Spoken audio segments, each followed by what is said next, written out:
Halo semua people bumi yang budiman, gimana kabarnya? Aduh, setelah cukup lama berhibernasi di pedalaman Afrika, akhirnya saya kembali untuk menyapa kalian semua. Oke, pada video kali ini kita akan merangkum alur film Shadow Master, yang intinya film ini membuat kalian akan bersemangat menonjok para rentenir-rentenir yang suka nagih hutang ke kalian.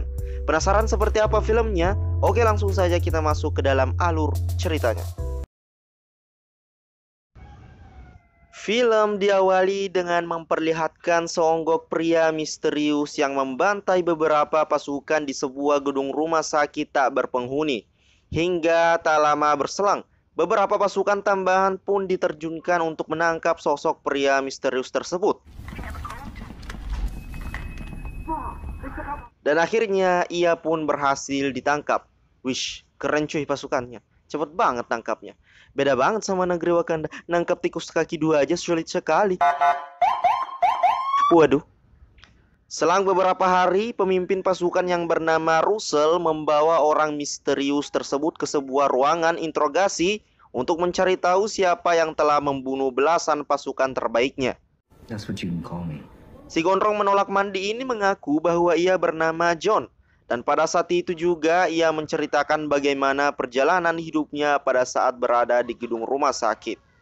Beberapa bulan yang lalu, John mendapatkan informasi mengenai tawaran pekerjaan untuk menjadi satpam di rumah sakit tersebut. Karena butuh makan dan tempat tinggal, John akhirnya tertarik dan mendatanginya. Bermodalkan sebuah pengalaman baku hantam, John disambut baik oleh seseorang yang tampaknya juga menolak mandi kalau dilihat dari wajahnya. Orang inilah yang menawarkan pekerjaan itu kepada John. Ia bernama Tuan Nam. Dan di sana kita juga tahu bahwa nama asli John adalah N. Sebagai pendatang baru, si N ini diajak untuk berkeliling dan bertemu dengan seorang wanita yang bernama Dewitt. Dewitt ya, bukan Dawet.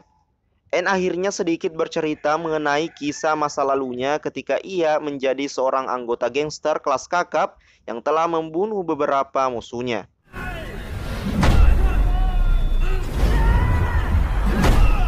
Namun pada akhirnya N memutuskan untuk keluar dari dunia pergangsteran. Hal itu dilakukan karena ia tidak dapat mengendalikan dirinya ketika bertarung. Maka jalan keluarnya adalah N harus pensiun dan memulai hidup baru untuk menjadi bapak-bapak satpam. Di awal pekerjaannya, N bertemu dengan penghuni lainnya yaitu Janet dan anaknya yang bernama Benison. Di waktu makan malam telah tiba, N bertemu dengan Tuan Nam. Mereka pun membahas sebuah kasus yang sering terjadi di tempat itu, di mana setiap malam anak-anak di sana menghilang tanpa jejak. Sorry guys kalau ada ayam-ayam karena di sini ribut banget anjir. Oke, lanjut. Untuk mengakhiri semua ini, Tuan Nam harus mencari seorang satpam penjaga malam agar menjaga semua ayam. Susah banget ngerekam begini anjir. Untuk mengakhiri semua ini, Tuan Nam harus mencari seorang satpam penjaga malam agar menjaga semua penghuni di sana. Singkat cerita, pada tengah malam, N memulai untuk berpatroli. Tapi tiba-tiba ia mendengar suara entah dari mana asalnya. Suara tersebut mengatakan bahwa N akan melalui kehidupan yang rumit karena dahulu ia telah membunuh musuh-musuhnya tanpa belas kasihan. Kayaknya ini suara Pak Sutradara deh.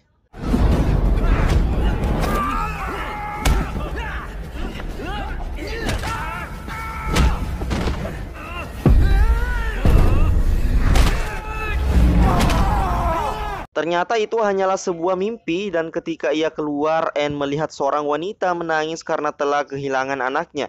Entah bagaimana pada saat kejadian, si N ini sebagai satpam tidak bangun ketika kejadian berlangsung. Setelah itu, Janet meminta N untuk datang menemuinya. Mereka pun berbincang di mana N sedikit mendapatkan informasi bahwa ketua penculik anak tersebut bernama Mephisto.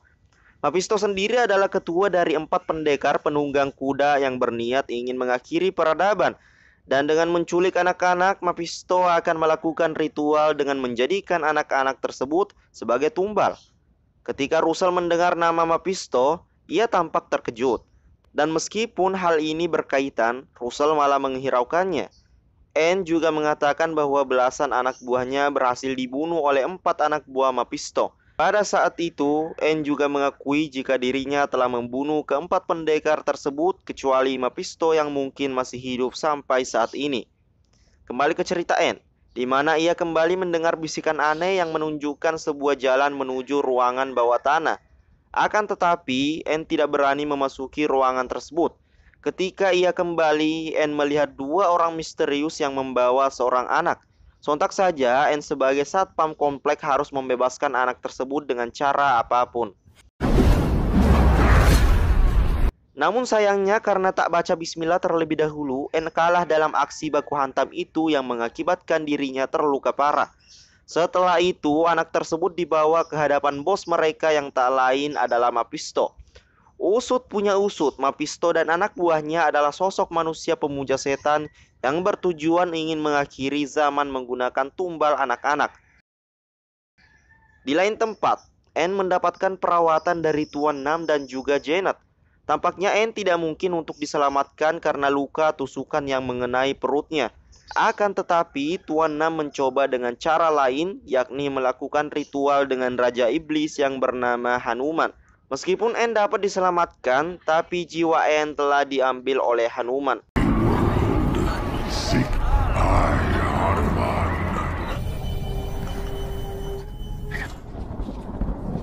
This is my home.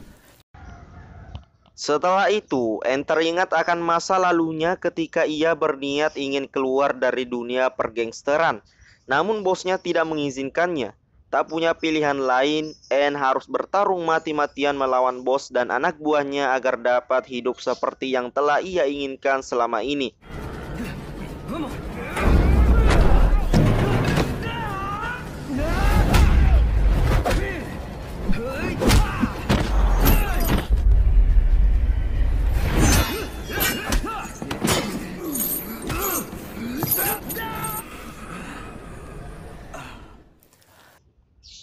Kembali kepada Anne yang saat ini bersama dengan Tuan Nam. Pada saat itu, Tuan Nam mengatakan bahwa jiwa Anne sedang dikuasai oleh Hanuman yang telah menyelamatkan hidupnya. Singkat cerita, malam pun tiba. Anne yang kebetulan sedang melaksanakan patroli kemudian bertemu dengan beberapa anak buah Mephisto yang ingin menculik anak-anak. Tampaknya mereka menggunakan gas bius untuk memperlancar rencana mereka. Ketika mereka berhasil membawa Benison, Anne akhirnya muncul dan menyuruh mereka untuk melepaskan anak tersebut. Meskipun awalnya Anne berhasil dikalahkan, namun karena kekuatan dari sutradara dan Hanuman, ia pun bangkit dan mengalahkan orang-orang tersebut. Meskipun salah satu dari mereka berhasil kabur membawa Benison. Mendengar cerita ini, Russell mengira jika Anne telah menjadi tumbal akibat ritual yang telah dilakukan oleh Tuan Nam. Ia pun mengira bahwa hal tersebut adalah sebuah kutukan. Kembali ke gedung rumah sakit. Janet akhirnya menyadari jika Benison telah menghilang. Ia pun menangis menerima kenyataan yang sangat menyedihkan ini. Tak dapat berbuat apa-apa, Anne hanya bisa menyesal dan merasakan jiwanya telah terikat dengan Hanuman. Beberapa hari kemudian, Mephisto yang masih membutuhkan satu anak lagi agar dapat menjalankan ritualnya, ia pun memerintahkan semua anak buahnya untuk kembali beraksi.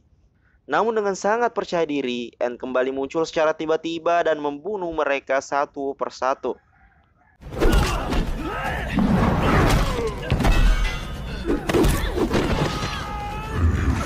Beruntung saja satu orang anak buah Mephisto berhasil kabur dan melaporkan bahwa seseorang yang bernama Anne telah membuat rencana mereka gagal.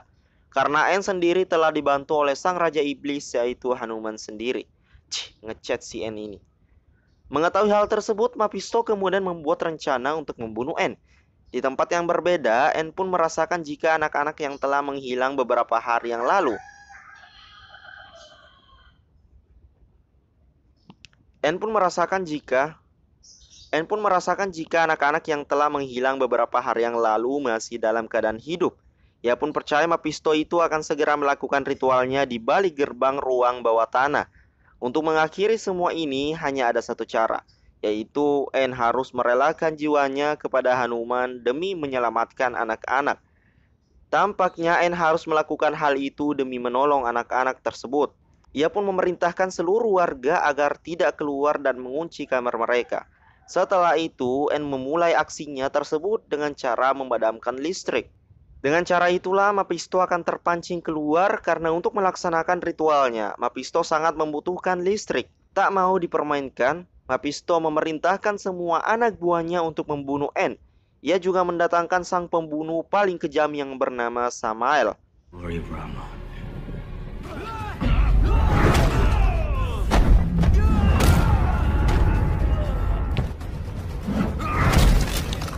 Ketika itu, Anne berhasil membunuh beberapa anak buah Mephisto, namun tidak dengan Samael yang berhasil melumpuhkan Anne.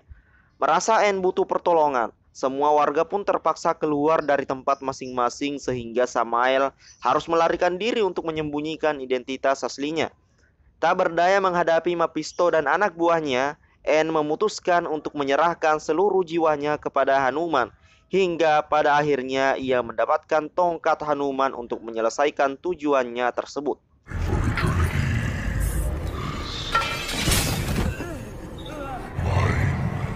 Dengan adanya tongkat tersebut, Anne memberanikan diri untuk memasuki ruangan bawah tanah tersembunyi yang dipercaya menjadi tempat persembunyian Mephisto. Namun tak semudah itu, Ferguson. Anne harus melawan Samael sebelum menyelamatkan anak-anak.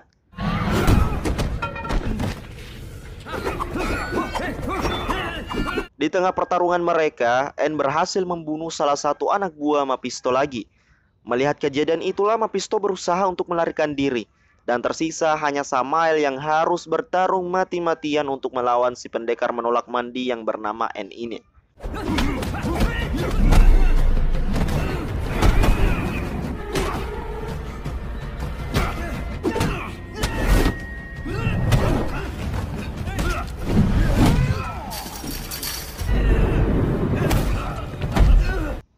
Setelah berhasil mengalahkan Samael, ia pun dapat menyelamatkan anak-anak yang telah diculik oleh Mephisto sebelumnya.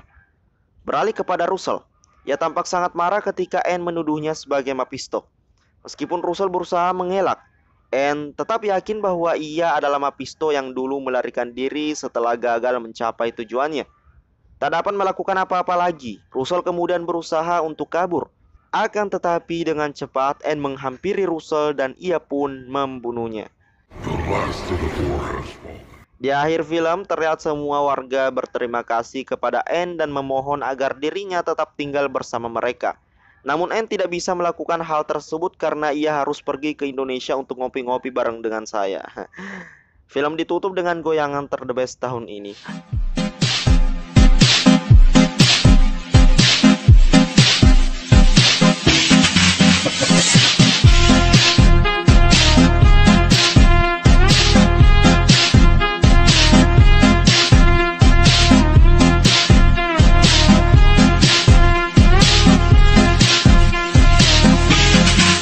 Waduh, salah guys.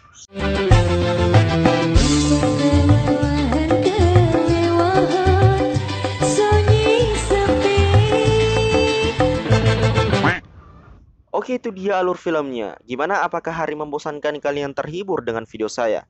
Oke, terima kasih telah menonton. Saya Admin Tanfan pamit undur diri dan terima kasih. Capek juga.